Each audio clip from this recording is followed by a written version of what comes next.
Zoom recording so I don't forget.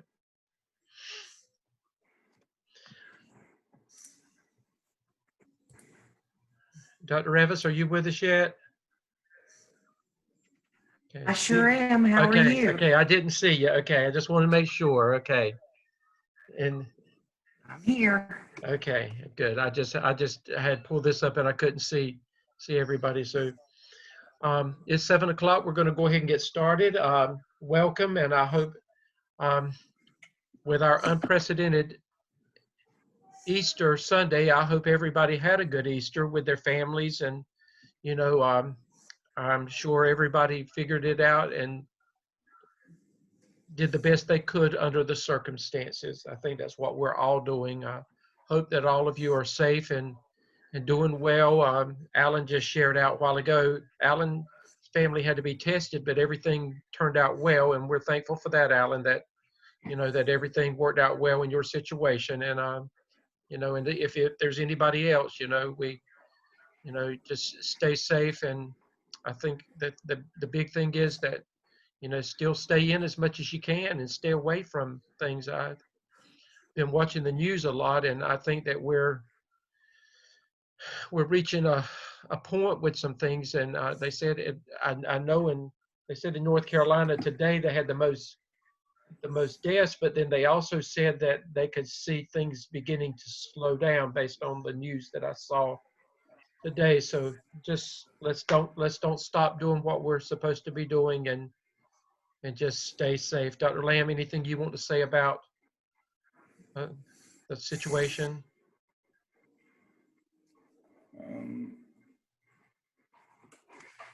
We met as a males faculty last night. Dr. Bull joined us, our dean, and he just wanted us to remind everybody that this too shall pass, that we don't want to downplay what's going on. We want you all to be safe, but we want to try to maintain a sense of normalcy as much as we can. We're an online program already.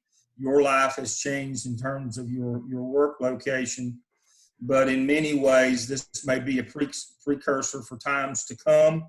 And you folks are kind of on the front line, the front edge of this change. And what you do, what you've learned with us, and probably some skills you already had, have made, hopefully, the transition easier for you.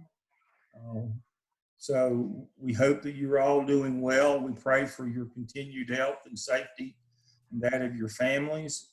We want you to know that we are willing to work with you, whatever your situation is. Just keep us apprised. And I'll end with that. Thank you, Dr. Stedman. Okay. Well, and Dr. Revis and I have talked, and I will say, Dr. Lamb, that with this group of students from my two classes and Dr. Revis's class, except for, I would say 99% of them are at a very, very good place. And of the other 1%, I know about maybe all of them, but a couple that I need to hear from. But other than that, they have done well under the circumstances. I have been extremely pleased with the caliber of work that has come in, and how they have maintained what they've needed to maintain, with everything else going on in their lives as well. And Dr. Revis, wouldn't you say the same thing? Oh, yes, definitely. I know it's been a lot juggling, teaching your classes from remotely. But not only that, but having to take care of your own children during the same time. And that can be a challenge. And but you guys have stepped up and some really quality work the last few weeks. So yeah. I really appreciate what you've done as far as focused and staying the course. But again, if you need anything, we're here to support you. Okay. What we're going to do to begin with, we're just going to, Dr. Revis and I are just going to do a basic overview of what tonight and the next 2 weeks are going to look like after this. This is week 14. And at this point, many of you have already, I mean, you're through with all of your APTEL. It's been submitted to TaskStream. You've gotten your scores back. I think probably out of all of these students, about 15 of them, Dr. Lamb, have submitted, and their grades are already in. And I will say all of them at this point have gotten a 4. Good. Every single one of them have earned a 4. And I just want to say congratulations. And I hope that Dr. Revis, I hope that continues with our students as they're submitting that work. But about half of them are there. And then I know that just looking, I did an audit again today, and I would say again, 99% of them are at the point of submitting everything for that final review before it goes to Turnitin and then to TaskStream. So they're finishing up with task 4. So they're right where they need to be. And it's looking very, very, very good, with those kinds of things.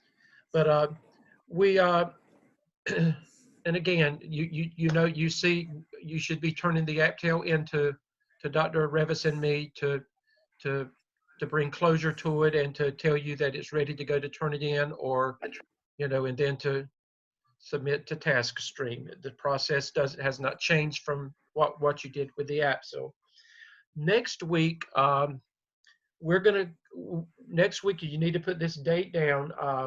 Next Monday, Dr. Lamb's going to come on with a town hall at 7 o'clock. That's next Monday. That would be April the 20th at 7 o'clock. And there will be a link that will be sent out to join. Dr. Lamb will send that to us, and then we'll get it to you. And then Dr. Revis and I are going to come back on board again on Tuesday night, and we're going to come back on board again the next Tuesday night, just like class, except we're just not going to do class per se. Dr. Revis, would you like to share with them what our plans are next week, and then what our plans are the week after that with them? I can't hear you, Dr. Revis. Hold on. Okay. Can you hear me now? We can, yeah. I'm getting a message that my internet is unstable, so I hope I can get through this. Well, what we would like to do on the next Tuesday nights, 2 Tuesday nights, is give you an opportunity to share experiences that you may have had either through your coursework or through your internship activities that you feel like demonstrate growth in your leadership competencies. You don't have to share, it's not a requirement, but we would like for you to share some of those things and experiences if you feel so led to do, and give you an opportunity to, it helps us see and see you demonstrate that leadership. So if you could be prepared to share, it doesn't have to be anything elaborate, but just a couple instances or one instance where you feel like you have grown in your leadership competencies, that would be great. Yeah, and this will help, this helps Dr. Revis, Dr. Lamb, and me too, as we are, as we continue to grow and plan in our coursework. But we'd like to hear from you. Again, it's short testimonials of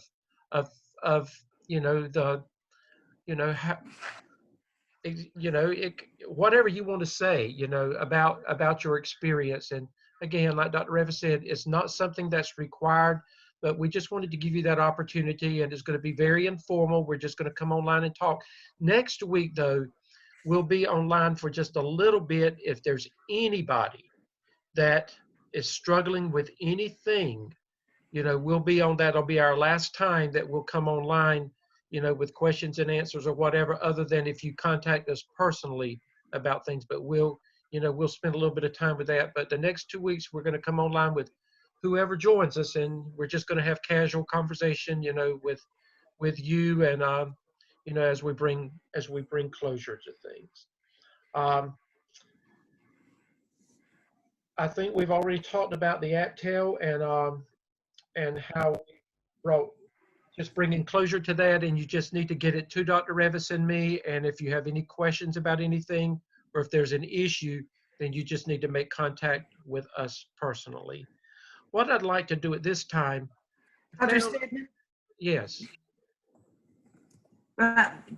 Just a point of clarification, they need to put their app tool all together and send it to us, and we will give you the thumbs up when it's ready to go to turn it in. We just want to look at it very quickly before it goes to turn it in, and then we will give you a thumbs up to get it to task stream. and remember we said to resubmit it back into task 4 for instructor review. You will have sent your task 4 in there for review, but send it back through task 4, and that's where we'll look at the completed AppTel document. Okay. What I'd like to share with you at this time is it's a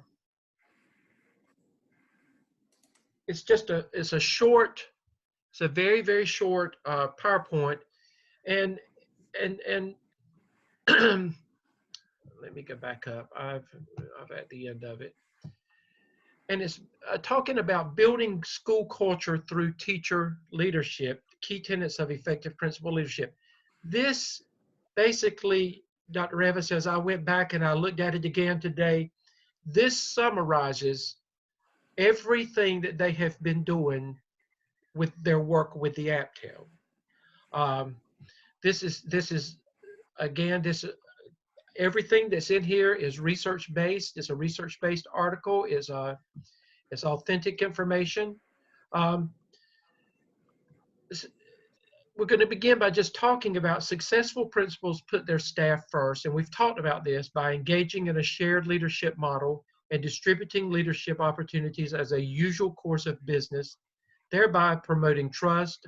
We've talked about that, open communication, transparency, and collaboration, which in turn elevates their learning community through teacher leadership. All of the research that you've done this semester that deals with, teacher efficacy and, looking at what it does to work as a principal, to create an atmosphere so that teachers enjoy being at your school, teachers enjoy coming to work every day, teachers enjoy doing what they do. And we said that if they enjoy what they do and you promote leadership among them and give them opportunities, that the end result is going to be what we started out with the APSL, and that is improved student learning. And that's what it's all about anyway. Dr. Revis, any comments on that? And one of the things I feel like you have to be able to do as a leader is you have to feel confident enough in your leadership in order to share that leadership with others.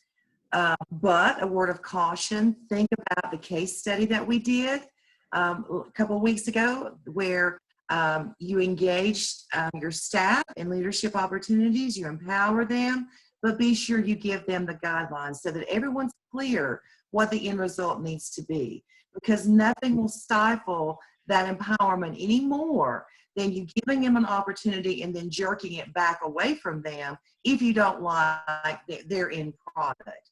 So again, being confident enough to share that leadership, but also making sure that everybody's on the same page by knowing what the end result needs to be. Okay.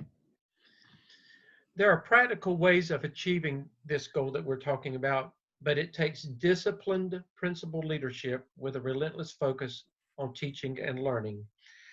In other words, and I think you're seeing this already as you're taking off the teacher hat and you've put on the principal hat, or you're looking through a different set of lenses. I think you're realizing that what a principal does from day to day, it just doesn't happen. You have to work at making it happen. And I think that you're learning that. Let's look at these examples.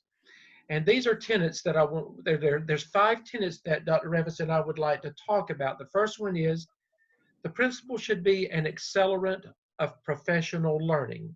In other words, the principal must regularly watch for growth opportunities. You do it on purpose. And for example, the principal may have observed a lesson where data-informed personalized instruction. The principal should provide immediate positive feedback to the teacher, note that his practice would benefit all teachers, and then ask the teacher to share knowledge and experience at a staff meeting, and in turn encourage other teachers to visit this classroom. Effective principals must serve as agents of positive change in formal ways, such as asking teachers to present their ideas and information to one another, and informal instances such as classroom walkthroughs that we've talked about extensively, and hallway conversations. I can remember, Dr. Revis and Dr. Lamb, I can remember when I was a principal, just walking down the hallways, I accomplished more in 5 minutes having those informal conversations than I could have accomplished any otherwise. And the thing is, you've got, even in doing that, you've got to know about your people. You've got to know, personal things about them, and even if there's sickness in their family, one-on-one, you need to be able to say, how is so and so doing, or how's that 3-year-old doing in your home, or those kinds of things. You build relationships as you're and I did this as well. Came to work early, Dr. Lamb. I know you did too. I would get to work sometimes at 6:30 in the morning when I was a high school principal, and I would sit in there, and I would be first thing in my office. That was an opportunity for people just to walk in and out of my office, and I was able to accomplish a lot just by talking with people first thing in the morning time, and that often set the tone for the entire day. And you've got those informal leaders that, if there's something you want to do, sometimes you could say that, we need to do this, but if you say it, it's going to come across one way. But if you talk to that informal leader and you let them begin spreading the word, by the time you have a principals meeting and you need to talk to the whole staff, they've already taken care of a lot of those things for you. Any comments, Dr. Revis or Dr. Lamb, on that? Okay. The next tenet is raising the level of rigor. The principal must hold a high bar of expectation for students and staff alike. And what we're simply saying there is that, this takes the form of asking questions that start with phrases such as, when you're talking with a teacher, well, I wonder, well, tell me more about that. When the principal models deep thinking in a learning mode, rather than a supervisory mode, it promotes an environment of mutual curiosity and reflection. Teachers benefit from seeing their principal as the lead learner, and you should be a lead learner who drives inquiry and thoughtful interest in teaching and learning. While strong classroom lessons include clear teaching objectives and effective forms of instruction and assessment, there's no replacement for a level playing field where the principal and teacher reflect together in the very moment of a student's learning. This is an authentic way to hoist rigor in all classrooms through observation, inquiry, and shared reflection as norms and actions in the learning environment. You've got to be about the business of knowing what's going on in your school. And again, that goes back to those walkthroughs, walking in and out of those classrooms, knowing what's going on in there, and being in touch on a day-to-day basis, with what's happening in your school. And you may ask, when you're looking at this research and we're saying, well, this is what should happen, you might even question, you might say, this doesn't happen at my school. And guess what? It might not. But as you are moving into a leadership role, an administrative role, these are things that you should work towards. Don't do what you see is being done that is not right based on what research says, best practice research says you should be doing. Do what you know will promote a better learning environment for students and for teachers and in the environment. And I also think as a principal, you have to model those high expectations for yourself. Yeah, that you're exactly right, Dr. Revis. And you know, there was a day that the principal could sit in his or her office all day long and never go out. That was a day. That those days are gone.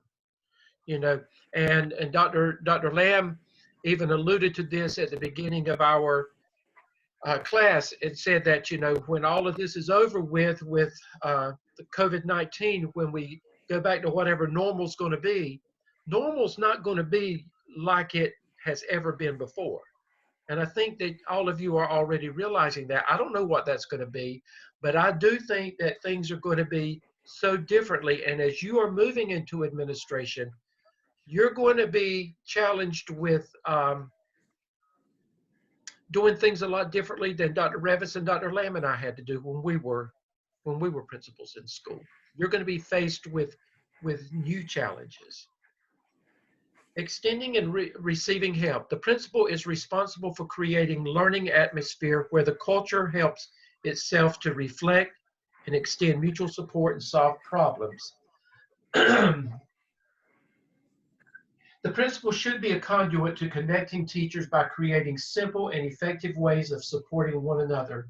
For example, the principal might create an informal peer observation system, which that's what we've been doing this semester, or spark a lesson study model. School leaders must seek and spotlight evidence-based practices and then create authentic and trusting ways for staff to share. If the principal attempts to lead solely through supervision and directives, teachers will hesitate to engage and share openly about their practice. And instead, the principal should create structures for leading and learning, such as professional learning communities that we've talked about, leadership teams, data teams, teacher-led professional learning and peer observation opportunities to support all staff in any stage of their professional growth and development. And I've shared this simply because I just wanted you to know, as we are bringing closure to our work with the APTEL, that there is current research out there that validates everything that you've been doing and proves that if you work at it and you work at it with fidelity, that it is successful. You will be successful if you will put these models into place and you will practice it as you have learned how to do it. And the next one is strengths-based perspective. The principal should be the champion of every student, staff, and parent. The principal is, principals need to have an open door policy, and that's what I said. My door was always open. It was a revolving door. And be available for informal conversations. Being immersed in the classroom culture and life of the school as a daily learning routine is the first step toward trust building and transparency with staff. And one important strategy is appreciation. Principals can never thank their teachers too much. If a school leader wants staff to extend support to one another, it begins with the principal modeling, and goes back to what Dr. Revis said, modeling and demonstrating an appreciation and sincere understanding of the joys and challenges of teaching and learning. I had a superintendent one time that used to tell principals that when things are going well, when things are going right, always acknowledge and give that credit to your teachers and your students and your parents. And when things go wrong, you take the credit for it. And that's hard to do. But it's being a champion of others that is true leadership, I believe. That's the truth. And then finally, the principal should be, again, it goes back to what I just said, being a champion of every student staff. This can only happen if the principal sees the gifts and potential in each person and each moment. An effective and respected principal capably turns adversity into advocacy. And I like this because this is what they've had to do in the recent days that they've been working as a challenge into change and struggle into strength. Again, I want you to listen to that again. An effective and respected principal capably turns adversity into advocacy, challenge into change, and struggle into strength. How a principal starts the day, how they greet their students and staff, how they send messages to the community, supports the school in all endeavors, and ends the day. All of this truly matters. Engaging students, staff, and parents through strengths will reinforce that we are a team, that we learn together, we learn to high standards, we are leaders and learners, we all benefit from help, and we are all strong when we work together. And I think all of you have had to prove that as you've come together as a team and as a school in light of everything that you've been dealing with the last few weeks. This is the definition of principal as a culture builder, and the key to success is teacher leadership. This article was actually found, it was a presentation taken from an article by Sandra Track from a 2016 edition of NAESP, and that is the National Association of Elementary School Principals. Just wanted to share that with you as we are bringing closure to the APTEL and letting you know that, you know, as you are, and many of you have shared this already, you said that with the APTEL that you still thought as a teacher because so much of it was still teacher oriented, because you deal with, you know, on a day-to-day test scores and things of that nature. That's embedded in what you do every day as you're working with your students. But as you moved into the APTEL, many of you shared with Dr. Revis and me that this is where the light bulb came on and you realized that you were moving into a new direction in your life and in your career walk. And some of you shared with us that you already have a better appreciation of your own principal, because now you see and understand in a much better way why they do what they do, and you know why things are like they are, whereas before you did not have that clear understanding. Dr. Revis, any comments that you would like to make as we're bringing closure to this? No, I just would like to hopefully you're going to carry these things with you through the program and as you begin your career. But just keep growing professionally during this program. And I know you will, but just keep looking for those opportunities to walk with your principals during the day, to shadow your principal or assistant principal so that you can get into their head and into their thinking. And you're going to be ready to take over. You're going to be ready. Okay. Dr. Revis, as we move into the next part of what we've got planned for this evening, we just want to just remind students, I'm going to stop share, Dr. Lamb, so you can go ahead and get your stuff ready. Remind students that of your task stream requirements.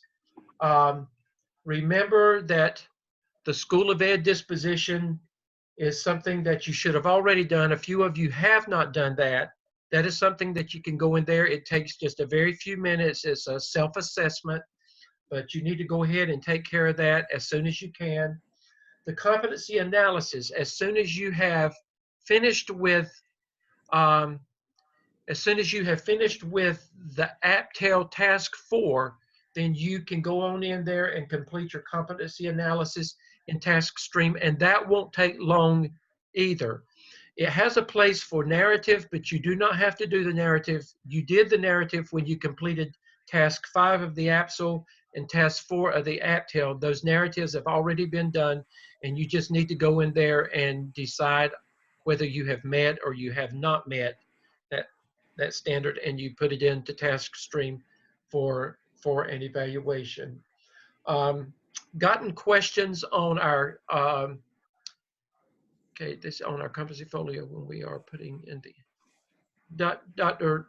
Revis, look at that question, please, and see how we can is dealing with the competency folio. Competency folio. Okay. You should be working on that.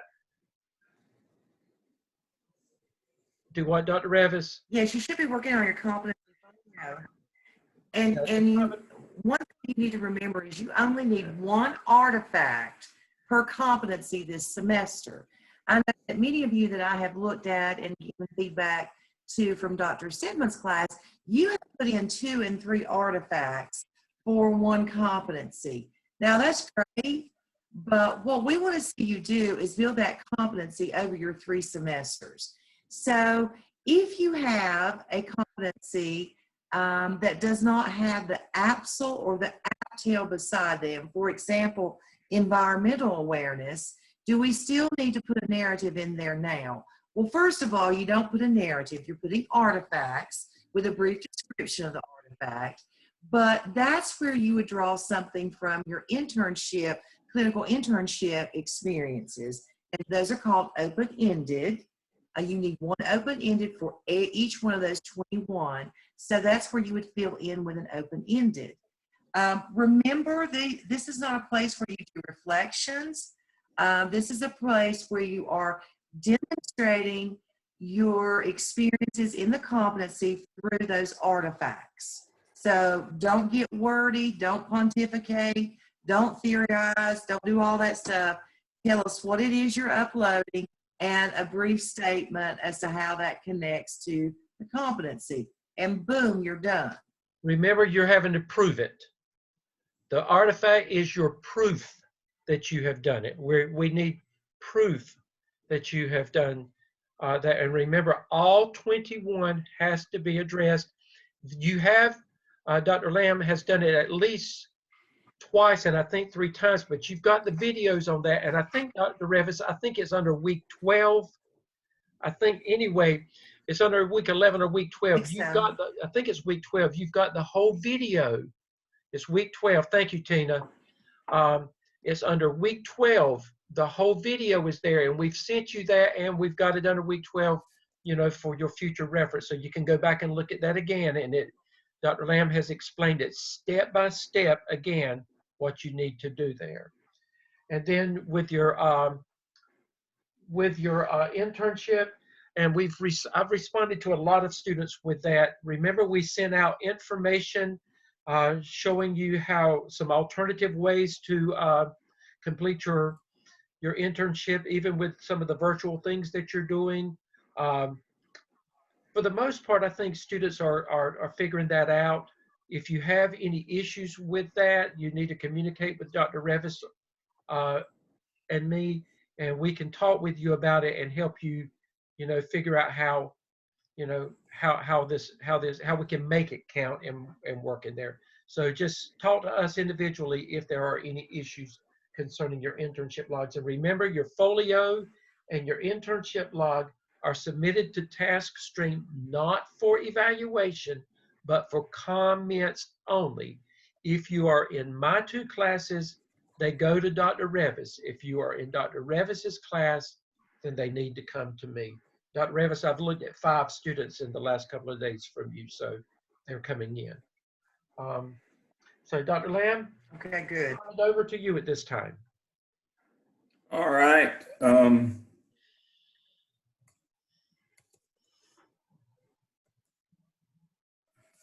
I'm typing a response.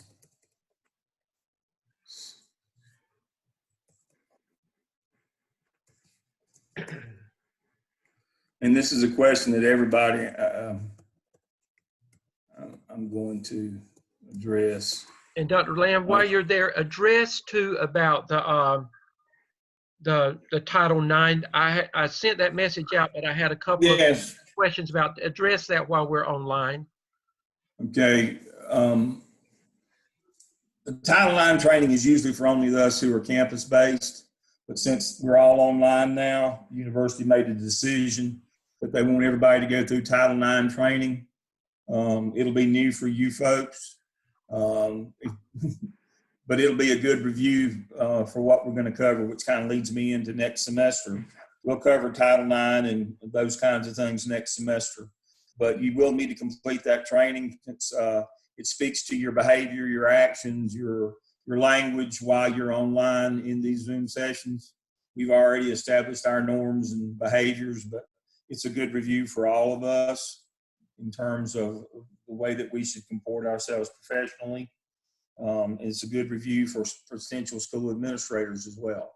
We cover it pretty extensively in 603, but it is a required component now of online education for Bergen Webb.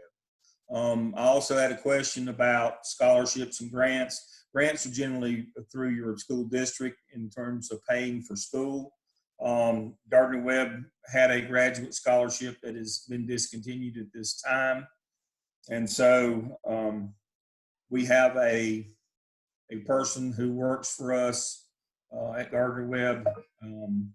She normally gets, once you get into a doctoral program, she gets in touch with you, or when you're in that application process. I don't normally give out any information since that's not my area, and they've asked us to refrain from that. We did have one scholarship. One of our master students got it for this year, but that's in suspension right now, obviously, with what's going on financially at universities. But grants are usually through your school district, and so you can talk to your district office about those. All right, so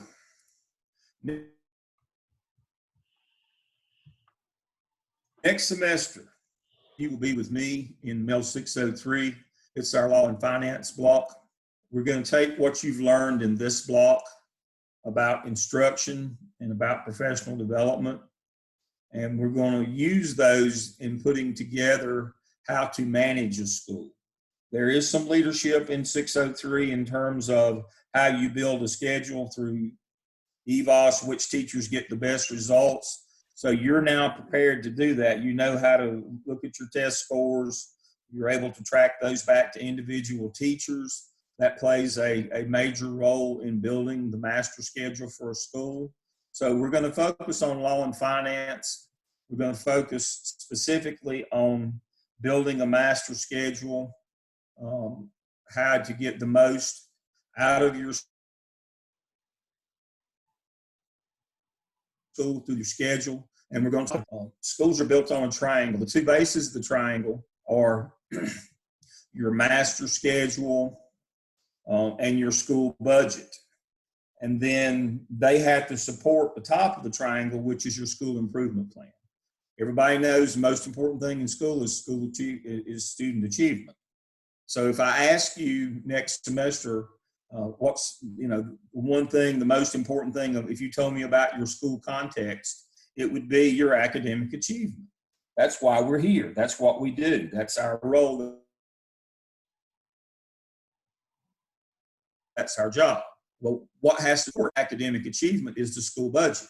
We have to put our money where our mouth is, and we have to schedule our school and have the right teachers teaching the right classes in the right sequences. And so that's kind of an overview of what we'll be doing. As you can see from the screen, the shell looks much as it does in 601. We have the handbooks. We'll have the weekly schedule.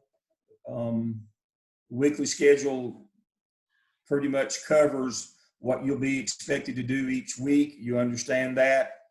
Discussion board, I'm going to come back to that one. Peer reviewing, you'll have fewer peer reviews because you have more case studies. We're shifting our focus of your online collaboration from only doing peer reviews to doing more collaboration around case studies. And so you have fewer peer reviews, but you have 4 case studies next semester. And you will have to do a presentation and a reflection on each of those. We have all the materials under each of the sessions. We start out with safety and security, as we should. Go to discipline, personnel, finance. That's kind of the way that it goes, and the case studies go along with the content. Now, the discussion boards are a departure from what you're used to. And so let me go to those. When you get to 603, it's going to be a little bit different because if we're not back in school especially, you're going to have to do a lot of these things virtually. But they're going and doing kinds of things. So I'll read through some of these for you. So your first one will be locate copies of your school emergency plans. Read school law book, pages 14 to 17, and assess your school safety plan. You'll learn how to put together a crisis box. Well, as I said, we start with safety, the most important piece.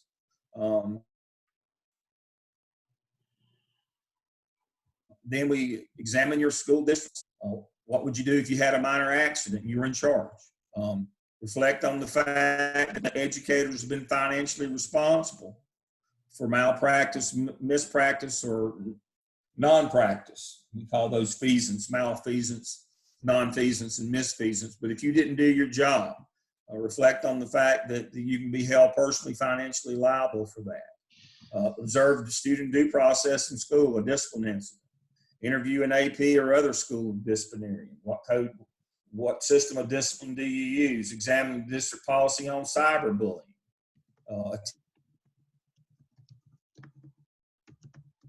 Attend an item was made. Interview the chair of your school intervention team. What phase of multi-tiered system of support is your district in? Who's in charge of that process? Interview an administrator in your central office about HR hiring practices. Does your district use AppleTrack? Does your district vet candidates before they refer them to you as principal? And you have to do background checks and reference checks yourselves, those kinds of things. Interview an administrator concerning employee assistance. What employee assistance programs does your district offer? Interview an administrator about the fundraising, school fundraising policies in your county or in your school district. Interview a school administrator and list the 5 most important steps in school-based budgeting. Locate a copy of your school budget. And then I have a little case study that's not one of the 4, but that's a school law case study. Examine your district's or school's policy on harassment. And so, as you can see, these things get you out and get you into the role of a school administrator, of dealing with issues and problems, being a problem solver, knowing the ins and outs of how to run a school as a business. How do you go about running that? You'll have 2 evidences, the OMA and the SKIP. The OMA is about building a legal master schedule, duty roster, and supervision schedule. The SKIP is about developing a marketing plan to better communicate and help parents educate their children. That's what we'll be doing next semester. You have all the boxes that you normally have, fraternity and review. It's going to be very quick. You've got 10 weeks to do 2 evidences. You had 16 to do 2 this semester.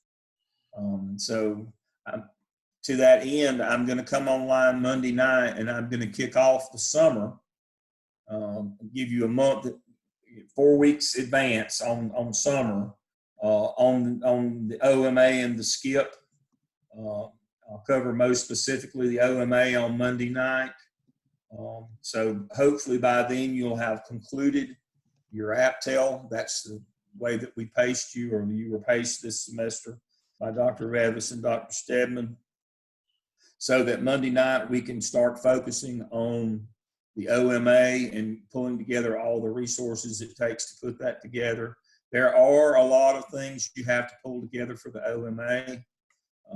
You pull a lot of things from your school accreditation report, either Advanced Ed or SACS. You pull all your information off your school report card. You have to do an audit of the federal programs like Title I.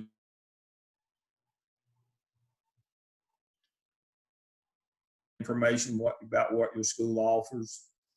Everything that's on your report card, including performance. You have to do a school profile, and so it's fairly lengthy. But once you get through OMA Task 1, Task 2 is simply a copy and paste of the first 3 tasks of the APTEL, the first 3 tasks. And it goes fast from there. The SKIP is by far the quickest and easiest to do. But I will introduce those, and I will cover those in depth Monday night. So let me go to questions. I see several have popped up. Dr. Lamb, I've answered most of them. I think the books are the same that we've got listed under week 14. I think you haven't changed those. and they wanted to know everything that you're showing them now. We have listed it under week 14, so that they can get a glimpse of it. And you said you would go into much more detail on Monday night with everybody on that. But we put it there on purpose for them.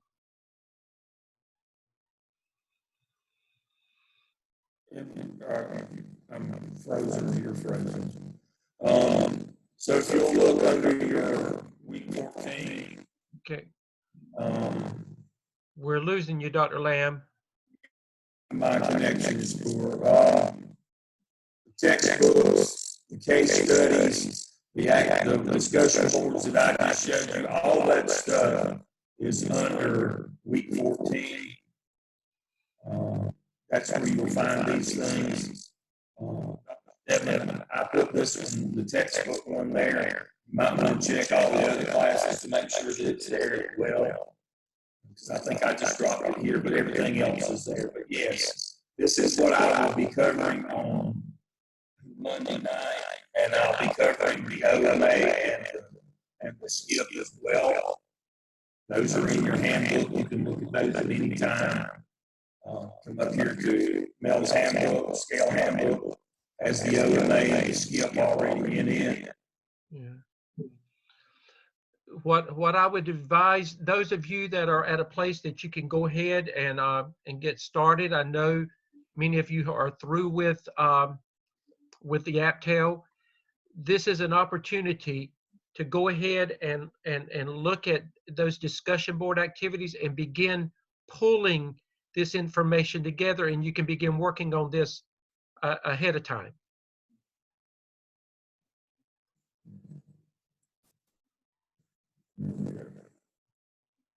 Okay. And Alan, the shells have not been loaded yet for next semester, so you're not going to find anything in your shell. She has those in there. I don't know when they will be released until the week before summer school. That's why we have all these things in this shell. Yeah. But everything that he just showed you under week 14, that's plenty to get you started. Yes. And those are your textbooks. I've ordered those. They're available at the bookstore. So you can get those and go ahead and get started. I ordered those a while back. You can look at those discussion board. I would encourage you to look at the discussion board activities. Start planning some of those out. I would encourage you to go to the Mel Scale Handbook and look at the OMA about what's going to be required. Please remember, we're doing gradual release. So that means that you will get a template for the OMA, but it's only going to have corrections. It's not going to have any examples. It's not going to have any. Okay, you don't get a template for 603. You'll get an example, but you won't get a flushed out template. Now, when we get to skip, you won't get anything other than me telling you to get it done. No template, no nothing. You've got to learn the process as we go. Dr. Lamb, they asked the question, when does summer school begin? I think it begins on May 18th. Is that correct? May 18th. That's why May 18th is when it begins. Yeah, so we're giving you a 4-week notice on April the 20th. And we're giving you 4 weeks lead time on this is what you've got to do to get yourself prepared. It's an extraordinary time. It's not going to be as easy as it has been, and it's not been easy in the past. It's going to be more difficult. So we're going to give you a 4-week lead time to kind of get ramped up before summer starts. So it's imperative that you get everything knocked out from this semester so you can transition as quickly as you can to. Yeah, Paulette and Kim, that's why I've been repeating after Dr. Lamb. I know it's hard for y'all to understand. He's got a bad connection. That's why I've been repeating after him. You've got everything that you need. If you'll look under week 14, again, everything's listed under there, and all of this will be gone over again in full detail on Monday night during our town hall. But it's enough to get you started.